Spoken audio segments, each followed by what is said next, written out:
ఖచ్చితంగా పడిపోతారు. వీళ్ళు వాక్యం వినొచ్చిన వాక్యాన్ని అనుసరించకుండా వీళ్ళు లోక సంబంధాలుగా ఉంటారు. ఎంతమంది కోడళ్ళు అత్తలు నిలగారు పెట్టుకుని ఉంటున్నారండి, ప్రేమగా మాట్లాడుతున్నారు, పలకరిస్తున్నారు. నేను అనేదని కాదండి, అంశంలో ఉన్నదిగా మాట్లాడుతున్నాం మనం.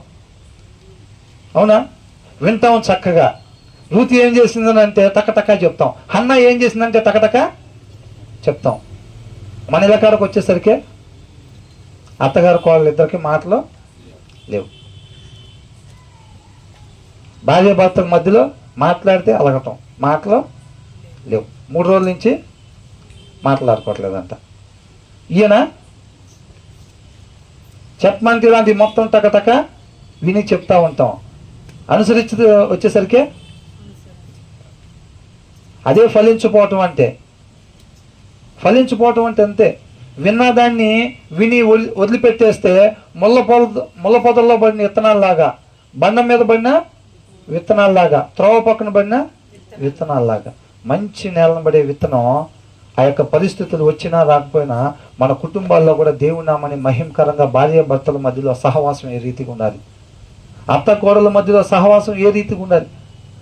ఆమె అసలు మంచి అయితే నేను కూడా అట్లా మంచిగా ఉంటా. ఆమె మంచి అయితేనే ప్రేమిస్తే దానికి దేవుడి ప్రేమ కావాలా? లోక ప్రేమ సరిపోదా? లోక ప్రేమ సరిపోద్దా లేదా? వాళ్ళు ఎలాగున్నా సరే ప్రేమించటమే. హోషేయ ద్వారా దేవుడు అదేగా మాట్లాడుతున్నాడు.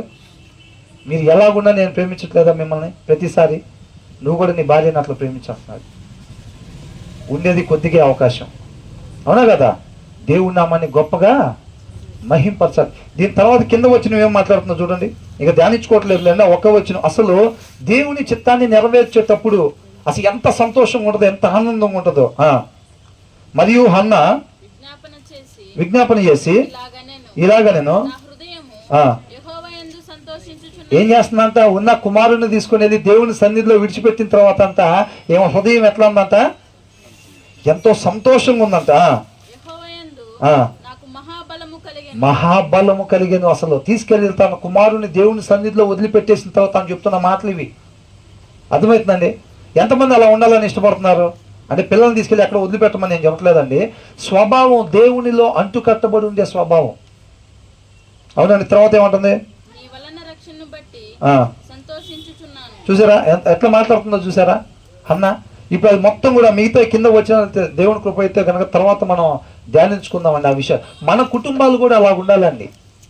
మన కుటుంబాలు కూడా దేవుడి నామానికి మహిమకరంగా ఒక అత్త కోడళ్ళ మధ్యలో ఉండే సహవాసం, భార్య భర్తల మధ్యలో ఉండే సహవాసం, పిల్లల్ని పెంచటంలో సిద్ధపాటు చేసే సహవాసం.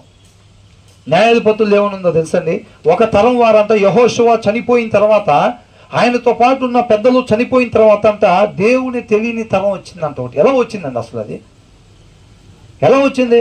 మోషేకి ఏం చెప్పాడు? దావీదు మహారాజుకి ఏం చెప్పాడు? నా గురించి నేనే నిజమైన దేవుడు నన్ను నువ్వు తెలుసుకోవాలి, నీ కుమారులకు చెప్పాలి, వాళ్ళ కుమారులకి చెప్పాలి అన్నారు. చెప్పకపోవటం వల్ల ఆ గ్యాప్ వచ్చేసింది. అవునా? కంపల్సరీగా దేవుడి నామానికి మహిమపరంగా మనం పిల్లల్ని పెంచే వాళ్ళకు ఉండాలి. భార్యాభర్తల మధ్యలో ఉండే సహవాసం కావచ్చు, అత్త కోడల మధ్యలో ఉండే సహవాసం కావచ్చు, వాక్యాన్ని విని కేవలం విడిచిపెట్టేవారుగా కాకుండా అనుసరించేవారుగా మనం అందరం కూడా ఉండాలి. దేవుడికే మహిమ కలుగును గాక. ఆమేన్.